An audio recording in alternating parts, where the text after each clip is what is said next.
Gautamiputra Satakarni cinema మొదలైనప్పటి నుంచే మంచి hype వచ్చింది. ఆ తర్వాత ఈ సినిమా పోస్టర్లు కానీ, టీజర్ కానీ, ట్రైలర్ కానీ అద్భుతమైన రెస్పాన్స్ తెచ్చుకున్నాయి.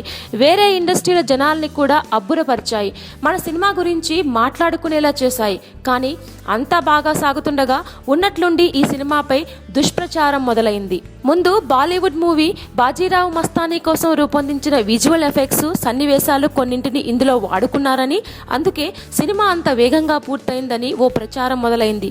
తాము ఓ గొప్ప ప్రయత్నం చేస్తుంటే ఈ ప్రచారం ఏంటంటూ ఆవేదన వ్యక్తం చేశాడు క్రిష్. దీంతో ఈ ప్రచారానికి తెరపడింది.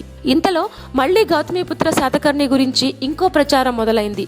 ఈ సినిమా డిస్ట్రిబ్యూషన్ నుంచి సాయి కొర్రపాటి తప్పుకున్నారంటూ ఇండస్ట్రీలో ఒక వార్త హల్చల్ చేస్తోంది.